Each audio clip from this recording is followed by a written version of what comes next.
Welcome to episode 17 of Andromeda. I tried to get this up sooner, but I had some technical difficulties. For example, I did the entire commentary on this episode yesterday, which takes a lot longer than these episodes are after they're cut. And then I found out afterward that I hadn't been recording the entire time. But I'm double checking, and I see that I pressed the button this time.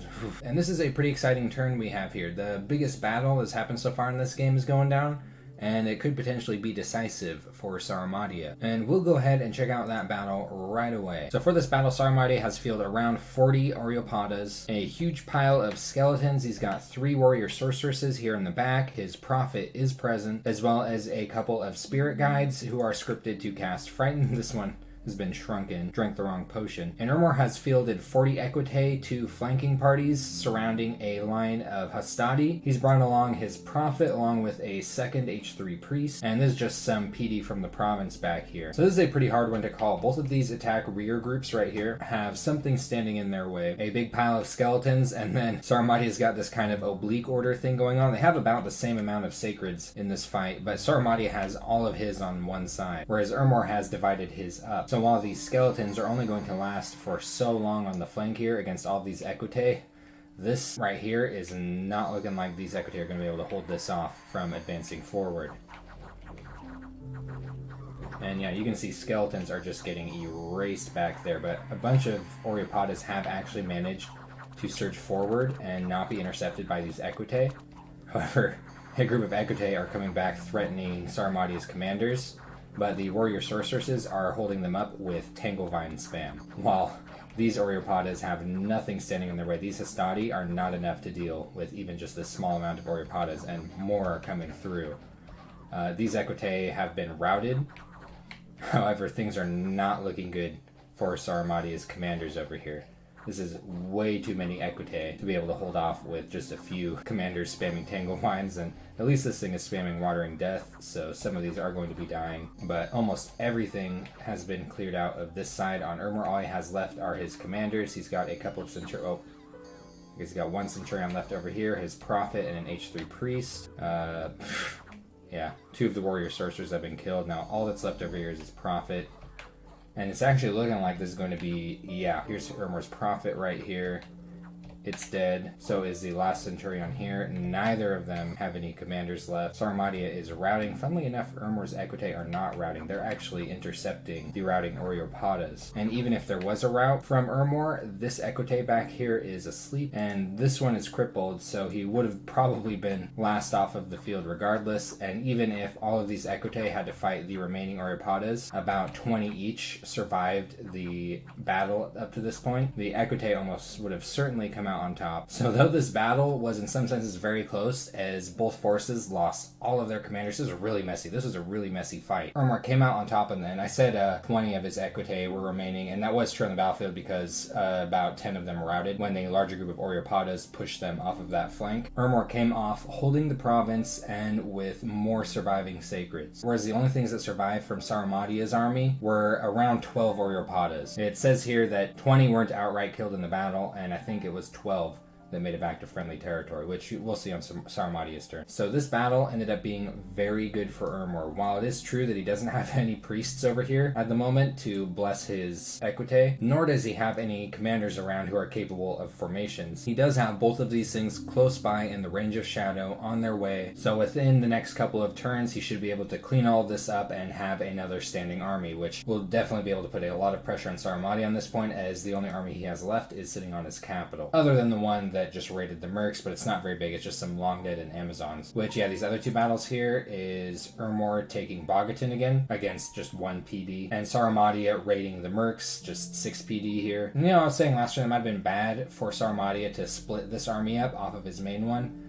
I'm not really sure if it would have made much of a difference, though it could potentially have slowed down Urmor in getting around to his commanders, and Andromeda might have been able to cause a rout while having his commanders still on the field. So it really was close enough that this army could have made a difference, but I'm not so sure. Oh yeah, things are looking a little bit grim for Andromeda, but I'll talk about that more on Andromeda's turn, because in the Golden Lands over here, things are looking pretty good. Urmor took a gamble on entering this war, and it has paid off for him. Urmor still has a lot of units. And even though they're a little bit scattered at the moment, he'll definitely be able to organize and continue his invasion. He's even got some more moving out from Ermor at the moment. Ermor has received an interesting message from Rillia saying that he really wants to get a hold of some water gems at the moment, wants to trade for them. And he's saying in 5 turns he'll need all the water elementals he can have. This is a very strong suggestion that Rillia might be planning on invading Atlantis. Now, personally, I think this is a little too much information from Rillia. Like, what's to say that Ermor isn't going to just turn around and tell Atlantis about this? But, you know, Ermor could say that anyway, even if Rillia wasn't actually explicitly saying that he was going to invade Atlantis. It's just, you know, you always want to be a little bit careful with information that you're spreading, especially if an element of surprise is potentially involved. Ermor has also found a death magic site in Troll Canyons. This is going to give him 1 death gem a turn, which is his first death gem income. And Ermor is definitely a nation that can take advantage of death gems. They have pretty good death mages. And also something else really cool is happening, and that is next turn we're going to have a death match. And this is the variety where all participants will be wearing slave collars, so there's not going to be any magic involved. And Ermor is in fact sending in Achillea wearing a Red Dragon scale mail. So that's going to be really fun to watch next turn. I'm glad that some of the players are participating in it. Something else Ermor is doing is moving a bunch of amphibious units up in this direction. I presume to meet up with these Ichthyeids at Lish and try to take Underhome again. Though I wonder if he'll be bringing enough. He didn't have quite enough last time, though I think the nets were very relevant in why he lost that battle. And the war is not over yet. There is a very good chance that Sarmatia will turn up with an even bigger army than what was fought here at Tricia by the time that Ermor is potentially able to push in towards Sarmatia's capital. Many woes and lamentations have been cast to the winds in Sarmatia's capital. This was a pretty bad engagement for him, though I do want to talk a little bit about it, and that's the oblique order thing that he had going on over here. Now, I think the reason they set up his army like this is because he was pinging some of Ermor's army with adventures, and he saw that Ermor had some units on an attack rear command set up toward the top of the battlefield. And I think his idea was to catch those units in a big cushion of skeletons while his Oreopatas move forward and kill the commanders and cause a rout. Now, in the end, Ermor had equites on both sides of the battlefield. However, this still ended up being actually a pretty decent strategy against this formation right here. He just needed more units here. He needed more chaff to block off these equites. If he had some more skeletons, or maybe those Amazons, or, you know, just more units over here in general, I think there's a good chance that he would have been able to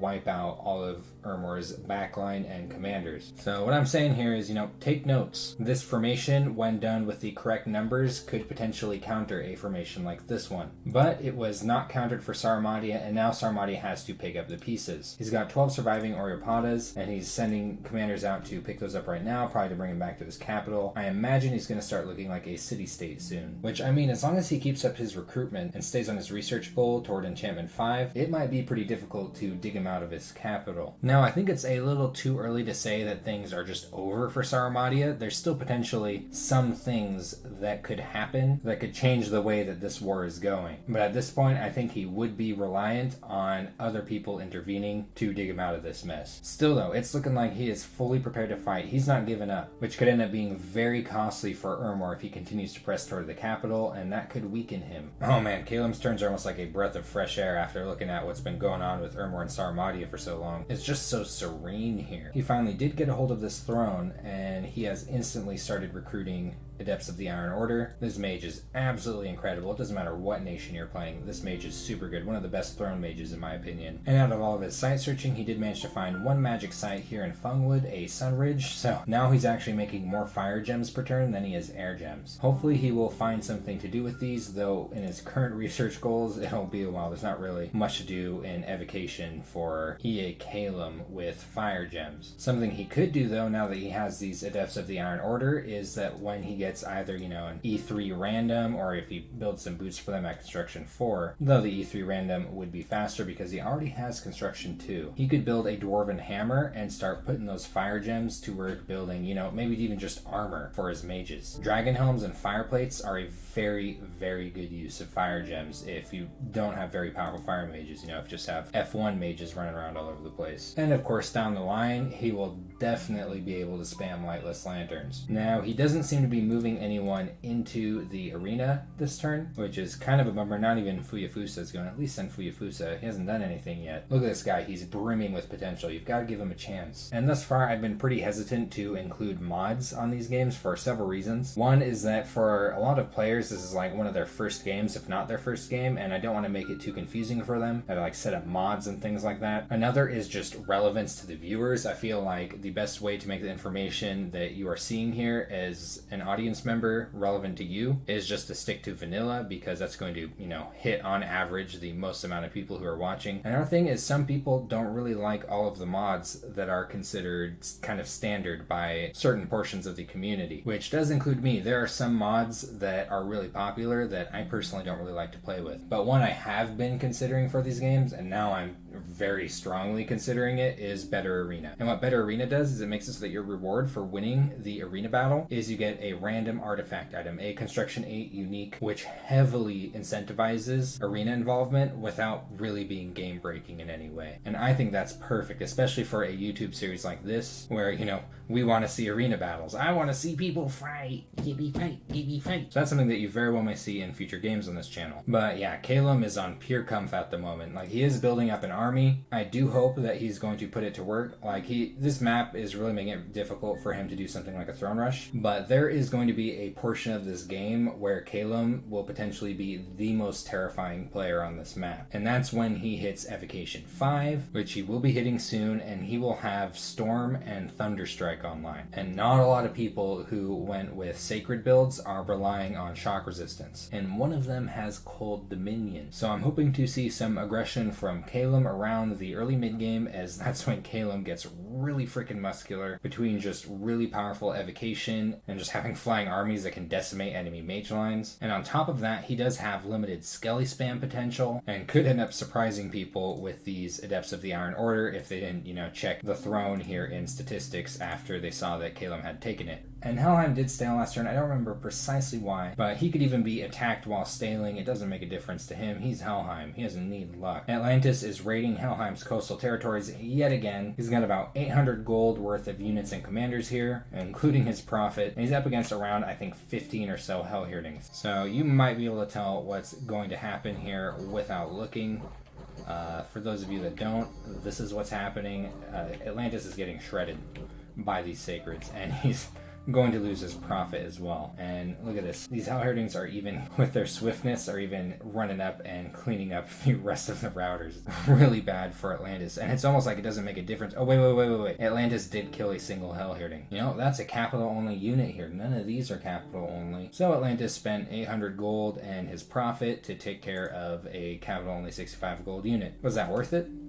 Maybe. No, it wasn't worth it at all. Rilia is reminding Helheim that he's going to be taking province 129, which Helheim did promise to him. That's this province right here, which might seem like a weird move, but the more Atlantis does this to Helheim, the more it makes sense. He wants to be friends with Rilia so that Rilia can start shit with Atlantis, and he doesn't have to deal with this anymore. Out of his events, this is the significant one in Gintmark. He has found a lab's worth of gold here, and he's putting that gold to work building a lab. He's building one here on his throne, and a second one here on his Sage province, so he's probably going to get Sage spam going very quickly here. And he is sending a Dis into the deathmatch, which is a pretty strong selection for the arena. Glamored to attack cavalry with a lance strike doesn't fuck around. And he's also moving a party of Hellhirdings all the way up into Utavania up here, probably to retake this province right here. It would be funny if he got himself involved in this war, but if he was going to do that, he'd also probably be moving things like this down south to screw with Ermor, or maybe he's just vulturing Saramadia. And he's getting his site searching going. I think he's starting with the swamps with a Death 3 mage, because swamps tend to be good for death sites. And, at least in moving his Hellhirdings here, he's managing to do some death searching. And Russ, if you remember, has actually moved on to one of the provinces that was giving Saramadia so much trouble with the independent air mages. And this is what Russ has to deal with here. An Air 2 mage and a couple of Air 1 mages, all of them holding at least an Air gem. And we will see if Russ is able to deal with this. Now, I know I've said this before, he really doesn't have to have these on hold and attack while using Divine Blessing. He can just run up with them and they... Oh, here comes the air evocations, which, ooh, damn, those skin shifters do not mess around. They went right up to those mages and tore them to shreds. So it's kind of funny, even though he didn't have shock resistance, like, he didn't need it because of the swiftness. These units here were able to get up to the mages quickly enough and cut them down and spend less time under evocation fire. And Russ also got the Hoplon drop, so better luck all around than with Sarmatia, who had to pioneer this landmine of a province over here. And this is pretty sweet. He's moving his hero into the deathmatch. Feeble-minded well, I guess it won't matter that he's wearing a slave collar, he's already feeble-minded. And this dude could potentially do some work in the arena. He's got this precision bonus as well as a couple of javelins to put it to work, so will be pretty cool to see. And yeah, he is going to try to take Halbathria. If you remember, he sent a message to Sarmatia that if Sarmatia didn't continue to fight him, that he just kind of leave things where they were. Well, maybe he meant after he took Halbathria and Dragonscale Mountains, which technically Sarmatia didn't have, but it's in his cap circle. And he also had this event in Fairy Forest. This is very similar to the one, well, it's actually exactly the same as the one that Sarmatia had, where basically a Dungeons and Dragons party shows up, like being chased by some monsters out of the woods, and you gotta fight them with your PD and whatever else is there. And then whatever survives out of that party, you get to keep. And there's some pretty good mages here. A death mage, a couple of nature mages, there's an assassin, and things don't look too bad over here. Nope, they actually do look really bad. There's a cockatrice. These things are horrifying, and that's because of this petrification beam that they have. So otherwise, this isn't very threatening, just some foul spawn and a dark vine, which actually these things can be pretty obnoxious just because they have really high hit points and 3 armor piercing attacks. But here's the freaky shit, and that's the cockatrice coming down onto his mages, into his brand new shiny mages, and petrifying them immediately. Now the way petrification works is that these things, oh, there goes the cockatrice, is that these things have to pass an MR check after a certain number of turns, and if they fail that MR check, they just die. So this stuff is being taken care of just fine over here. It's not too much to worry about. This now is the main concern, is yep, he did get one of his mages back, passed the MR check just fine. Hope she just casted enlarge on the assassin here, size 3. That's a big boy. And he did get the other mage back, but his province defense mage, as you saw, took like 994 damage or something. That's petrification. Oop, more enlargement. Yeah, I wonder how many rocks it takes to kill a dark vine. Start counting. So he did manage to keep all of the adventures he got in the event, and instantly side searching with the death mage while moving the nature mages back, I suppose, to protect them. And this death mage is a very good thing for Russ, as he doesn't have very easy access to death otherwise. Now, I've actually had this event come up for me in a couple of blitzes recently, and I did figure out how to trigger. There's more events that kind of come in sort of a mini story event kind of thing. Next turn, this party is going to be like, oh, our friend is trapped in a dungeon or something. And if you want to trigger this event line, you have to have these adventures here patrolling on this province. And if they do that, there will be another battle, and then I think like a turn later or something, you get a loot pinata. It includes like some gold and maybe some magic gems, a couple of magic items. So whether or not it's worth doing, it's kind of up to you. I like to do it just because it's fun, but that is how you trigger the event. I did figure it out. Got to patrol with these units. And Russ did just hit alteration for this turn, and he's putting it to use immediately. He is moving out a swarm army with a bunch of sacreds. Now, I actually really like what he's done with his priests in this army. He's handed both of them scepters of authority. This is going to allow them to command more units, in this case more skin shifters, and it also lets them cast combustion spell, so it gives them a useful spell to cast, which as H1 priests they don't have much to cast otherwise unless undead are around. And this spell just sets things on fire, which is pretty sweet, which is nothing too game changing, but still more firepower. Accidental pun. But this swarm spam accompanying it is going to be pretty cool. Now this script though, I wonder if this is just how Russ scripts. This is just what he knows and prefers. Maybe he'll change it up by the time that he gets to, where is this thing going? Is he just going to continue invading Sarmatia? Maybe he is. Okay. Well, we'll be exciting to see that army in action. And now he's something like 4 turns away from Alteration 5, where I'm presuming he's going to cast Mother Oak. And after that, we might see a lot of bears. Hinam has received a message from Rilia congratulating him on the fight that they had last turn.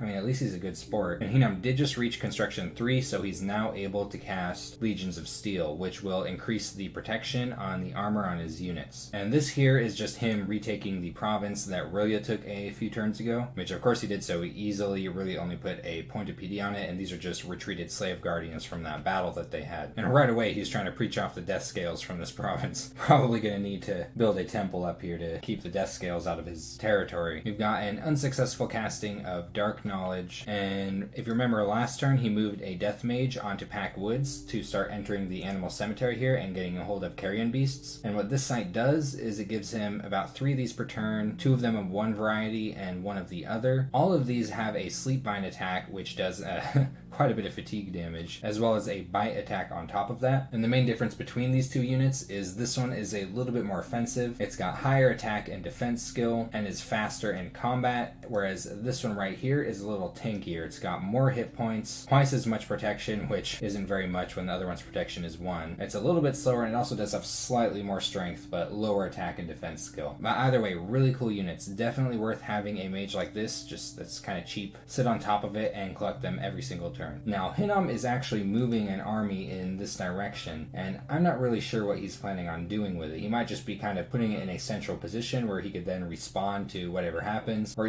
maybe he really is thinking about invading Russ. That would be hilarious, but we will only know with time. He is researching Enchantment 4, which he actually gets access to a lot of things at Enchantment 4, though the main thing I'm looking at is Flaming Arrows, which any of his F2 mages can cast, and he has been recruiting archers, so Flaming Arrows very well may come into play for him. And down in the ocean, Atlantis has received 350 gold from Russ. This was in exchange for 15 Earth Gems that Atlantis sent to Russ. It's their trade agreement, and we know about the battle in Renthail. Now, I'm not trying to sound like I'm attacking players. This guy, this is like his second multiplayer game, and I think it's his first multiplayer game that isn't played with just ridiculous, wacky mods. So I don't want to sound like, I'm just like maliciously making fun of people like this. It's a little bit nerve-wracking to start playing multiplayer Dominions, and he's doing it in public in this format right here, and that is really cool. And most of us have been here once that have done multiplayer. I remember in one of my early games where I lost like 20 kitted Van Jarls onto someone's death balls. I was just throwing them at him like flies on a windshield. So I don't want it to look like, I'm just sitting here taking a shit on some new player. But like, bro, it's not working. This isn't working. Why do you keep doing this? It's not working. But I think maybe he's cooling off for now. Maybe he's just building up an even bigger. Oh, here we go. He's trying a different unit composition here. He's gonna get the Coral Guard in with some of the living pillars. That's gonna work. At least he's not flinging in his Basalt King until. Oh damn, man, he's sending this thing right into. See, that's awesome. I don't care if you consider this potentially wasteful.